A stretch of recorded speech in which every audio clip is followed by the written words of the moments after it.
Renungan Pagi menjadi putra dan putri Allah oleh Ellen G. White, 6 September 2021. Mari kita berdoa. Bapa kami yang di sorga, Allah pencipta langit dan bumi, laut dan segala isinya, Allah yang maha besar, satu-satunya Allah yang benar, yang kami sembah selalu melalui anak-Mu yang tunggal, Yesus Kristus. Terpujilah Yesus, anak Allah yang maha tinggi, yang adalah anak domba yang menghapus dosa dunia ini. Pada pagi hari ini kami bersyukur boleh bangun dan berbakti, dan sebagaimana membaca dan mendengarkan nasihat firman-Mu, kiranya ini menjadi pembaharuan bagi masing-masing kami. Beserta kami sepanjang perbaktian ini, kehendak-Mu yang jadi. Ampun kami akan dosa dan salah, karena kami berdoa hanya dalam nama anak Allah yang tunggal, Yesus Kristus, yang adalah Tuhan dan Juru Selamat kami.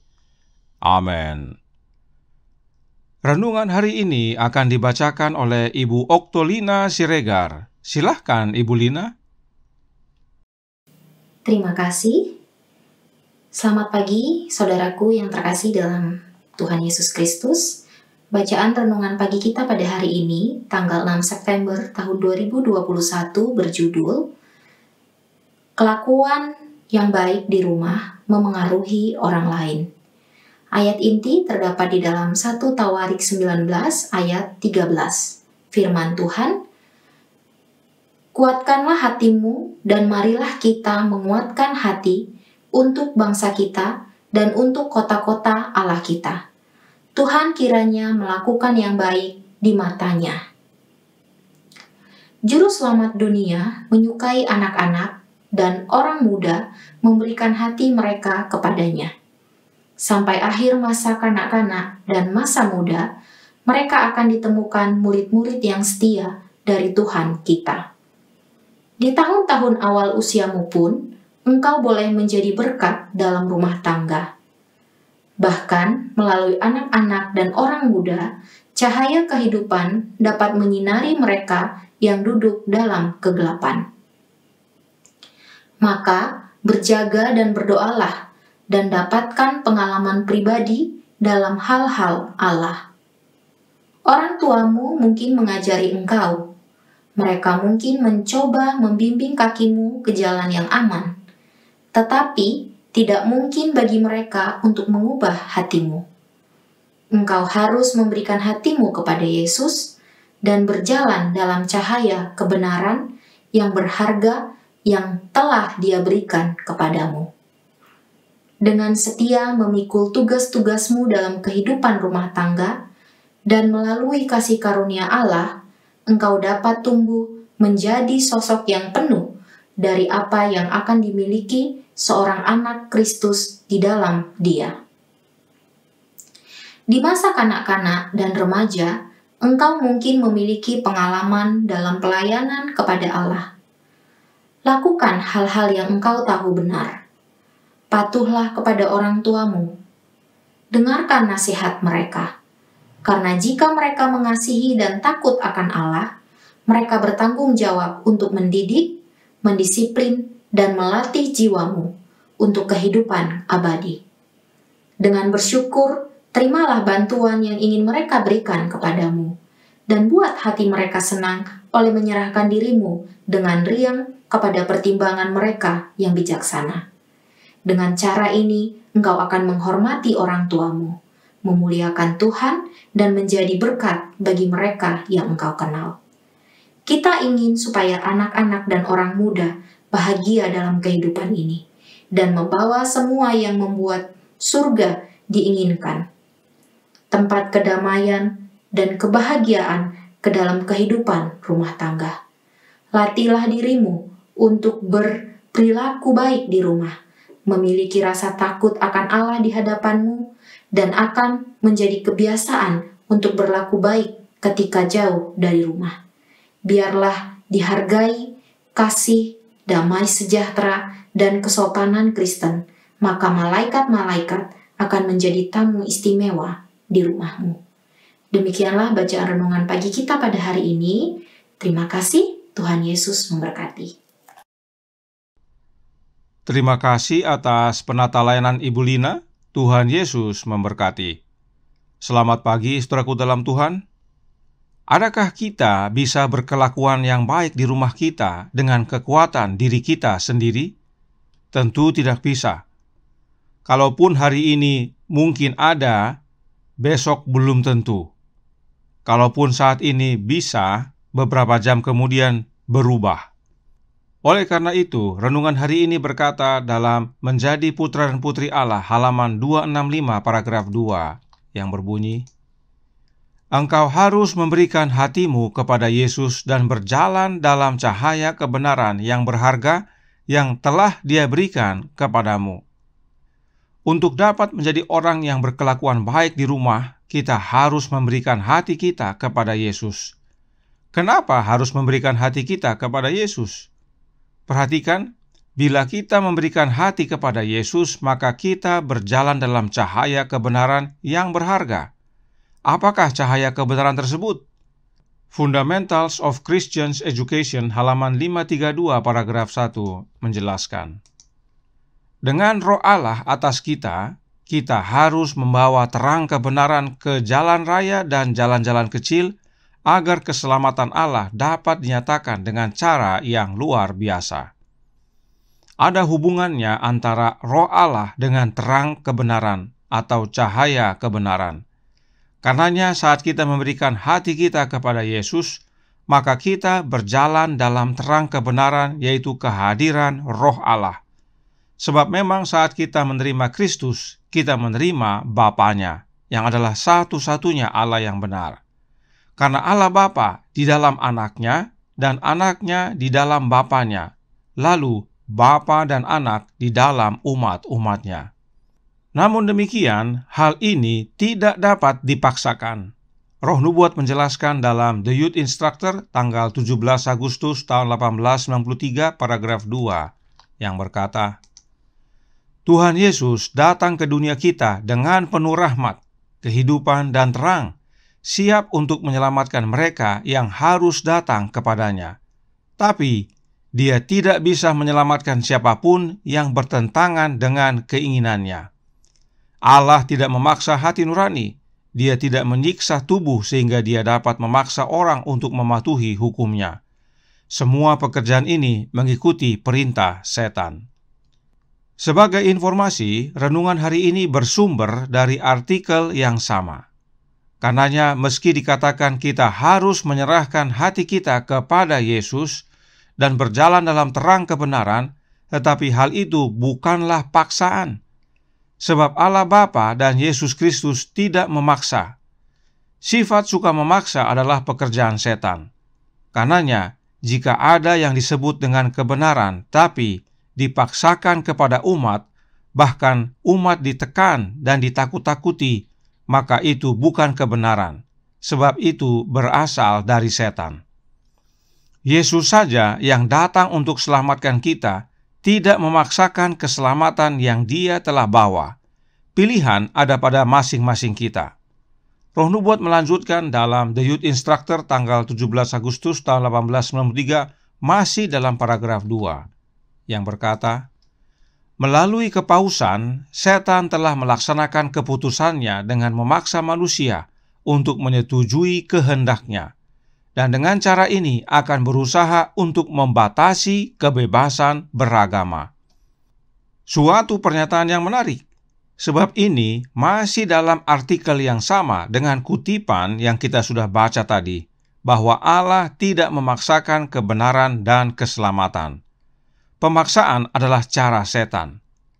Contoh yang masih hangat dan semakin panas adalah yang terdapat dalam berita berikut ini.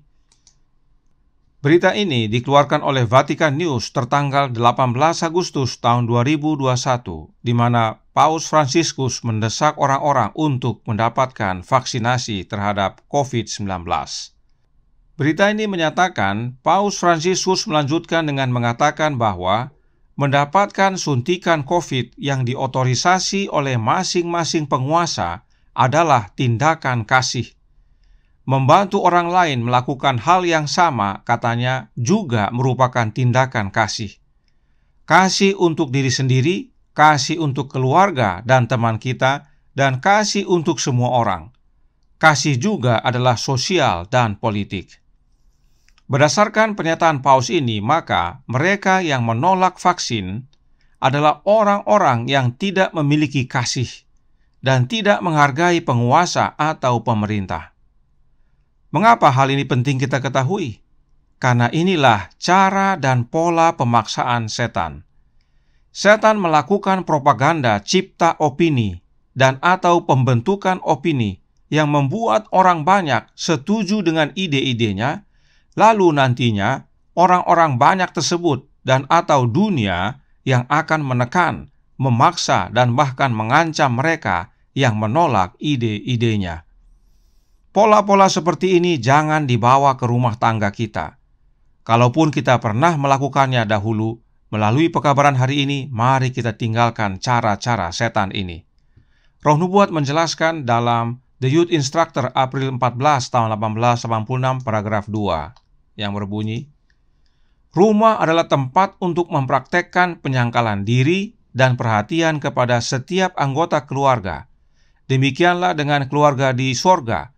Demikian pula ketika keluarga-keluarga di bumi yang tercerai-berai dipersatukan kembali di rumah sorgawi. Di dalam rumah tangga Kristen, bukanlah pemaksaan yang kita praktekkan, tetapi penyangkalan diri serta perhatian kepada setiap anggota keluarga. Nah, bagaimana caranya untuk mempraktekkan penyangkalan diri? Roh Nubuat menjelaskan yang berikut ini dalam Membina Keluarga Bahagia, halaman 88, paragraf 3, yang berkata, perkawinan ialah persekutuan untuk seumur hidup, adalah suatu lambang dari persatuan Kristus dengan jemaatnya. Roh yang dinyatakan oleh Kristus terhadap jemaatnya ialah roh yang harus dinyatakan oleh suami dan istri terhadap satu sama lain. Kalau mereka mencintai Allah dengan sungguh-sungguh, mereka akan saling mencintai dalam Tuhan, akan selalu manis budi terhadap satu sama lain, bertindak dengan tidak berat sebelah. Dalam pengorbanan dan penyangkalan diri bersama mereka akan menjadi berkat kepada satu sama lain. Penyangkalan diri kita dapat kita praktekkan dalam rumah tangga jika kita menerima roh yang dinyatakan oleh Kristus.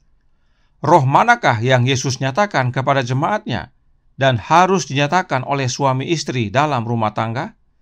Kita baca dalam Membina Keluarga Bahagia, halaman 17, paragraf 7, yang berkata, pekerjaan pertama yang harus dilakukan dalam rumah tangga Nasrani ialah untuk memperhatikan apakah Roh Kristus sudah ada di dalamnya, supaya tiap-tiap anggota rumah tangga itu dapat memikul salibnya dan mengikut kemana saja Yesus pergi. Roh yang Yesus nyatakan dalam rumah tangga kita kepada kita masing-masing anggota rumah tangga adalah rohnya Kristus itu sendiri, dan adalah pekerjaan pertama kita untuk memperhatikan apakah Roh Kristus sudah ada dalam rumah kita atau belum. Sebab dalam The Youth Instructor April 14 tahun 1886 paragraf 4, Nyonya White menuliskan, apakah Anda mencari dalam kehidupan rumah tangga untuk dicocokkan menjadi anggota keluarga Tuhan? Jika demikian, buatlah kehidupan rumah tangga bahagia dengan saling berkorban. Jika kita menginginkan Yesus di dalam rumah kita, biarlah hanya kata-kata baik yang diucapkan di sana. Malaikat Tuhan tidak akan tinggal di rumah di mana ada perselisihan dan pertengkaran. Biarlah kasih dihargai dan kedamaian dan kesopanan Kristen, maka malaikat akan menjadi tamu Anda. Kita perlu memastikan apakah Roh Kristus ada dalam rumah tangga kita. Oleh karena kita rindu agar kehidupan rumah tangga kita cocok dengan anggota keluarga Tuhan, dan malaikat-malaikat senang menjadi tamu di rumah tangga kita. Dan jika kita ingin rumah tangga yang demikian, maka biarlah kata-kata yang baik yang kita ucapkan dalam rumah tangga kita. Bagaimanakah caranya untuk dapat mengucapkan kata-kata yang baik? The Signs of the Times, November 11 tahun 1886, paragraf 2, Nyonya White menasihatkan, tidak ada orang yang bisa menjadi orang Kristen tanpa memiliki Roh Kristus. Dan jika dia memiliki Roh Kristus, itu akan dinyatakan dalam kata-kata yang baik dan perilaku yang halus dan sopan. Ingat, Yesus berkata, Di luar Aku, kamu tidak dapat berbuat apa-apa. Karenanya, untuk dapat mengeluarkan kata-kata yang baik, hal itu bukan hasil usaha kita, tetapi oleh karena Kristus yang bekerja dalam hati kita oleh kehadiran Roh-Nya. Itu sebabnya Yesus berkata, "Berikanlah hatimu kepadaku." Sebab di dalam hati kitalah Yesus masuk dan tinggal, yaitu melalui kehadiran Roh-Nya, Roh Kristus. Dan perhatikan, tidak ada orang yang bisa menjadi orang Kristen tanpa memiliki Roh Kristus. Renungkan saudaraku dalam Tuhan.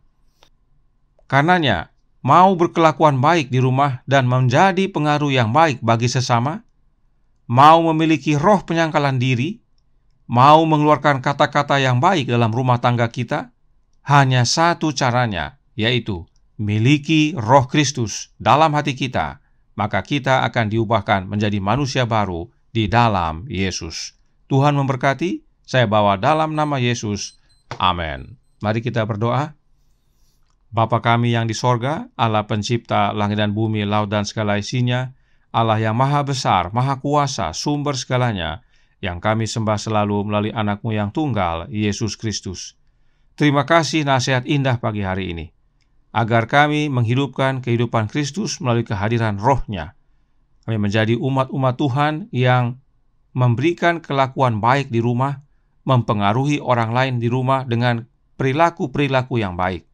Kami menjadi orang-orang yang penuh penyangkalan diri, memberikan kata-kata yang baik, sebab Yesus berkuasa dalam hati kami.